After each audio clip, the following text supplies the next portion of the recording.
Nigeria agriculture is a sector mostly run by smallholder farmers who are fully operating on a subsistence scale of farming. This operations is faced with a lot of challenges such as low productivity because of non-accessibility to inputs, lack of finance and information, inadequate knowledge sharing, and problem of marketing their produce. To address such issues, Gardner Calloway started a commodities training company which is in distribution of products produced and processed. You grow something, your job is to sell it. See, that has always been the attitude of the Nigerian person or Nigerian individual dealing with agriculture. A person whose primary purpose is growing a product is not necessarily the best person to sell it. Now, selling a product, you have to remember, growing a product is about getting the right position, the right place, the right facilities, worrying about the quality of your product. Then selling it is about getting it to market fresh, on time, efficiently, and most especially to the person who needs it the most. It is a supply chain problem. Our key problem that needs to be solved is storage. It is a problem. There is way too much wastage.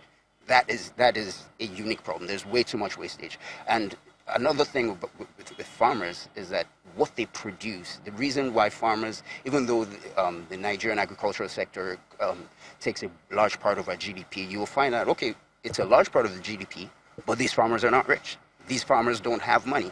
And it's simply because a lot of what they produce goes to waste. Now, it's also something you have to consider about this entire farm. It's the reason why we're thinking in different ways of growing, because you will then find that something like our sustainable farms, our hydroponic farms, minimizes waste in the way you grow. You think about in the oil and gas space, tank farms. Tank farms, the people who own tank farms, they don't just store their own products. They store other people's products. And that's what we are going to do at trading. Like, by the time we're done, it's the long-term plans. We can't just store ours. It's not a valuable use of our money.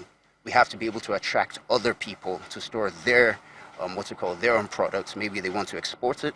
Maybe they want to keep it for a later purpose. Maybe they want to dry it for whatever reason. But the point is, a key part to agricultural development is actually ensuring that whatever you do produce, you should minimize its decomposition. You should minimize the amount of losses you have.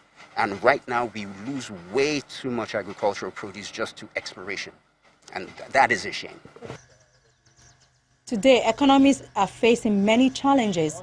The increasing scarcity of resources with high costs, skill shortages, and of course, the impact of climate change.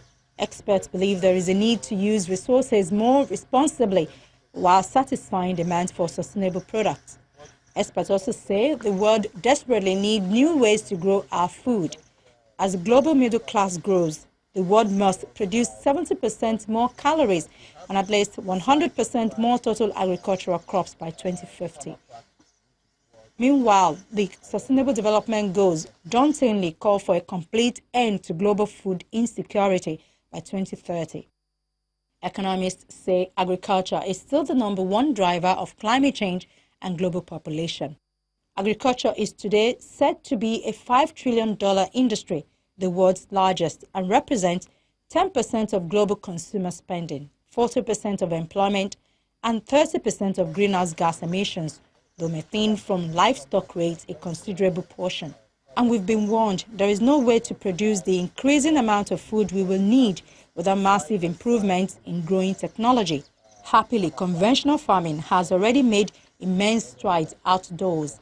We're strong advocates of the notion that wherever you are doesn't mean that you're not hungry, or you need food, or the institutions, the businesses, they need food.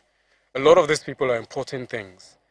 So if we can provide it for them as a start, as part of the growth model, then we're helping the food security issue in Nigeria.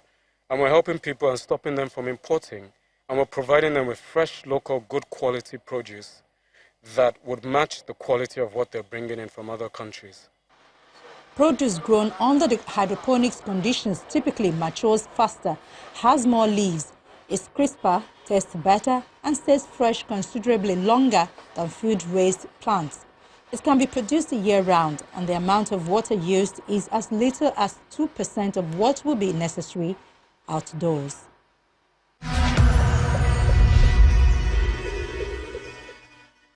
That's our program for today. Thank you for watching. Do check our YouTube channel, youtube.com/channelsweb. Do click the playlist menu and then Earthfile to view this episode and other episodes of the program. You can send us your comments and questions by writing to earthfile@channelstv.com. And you can also follow me on Twitter. From me, Ayola Kasim, and the Earthfile crew here in Lagos, it's bye for now.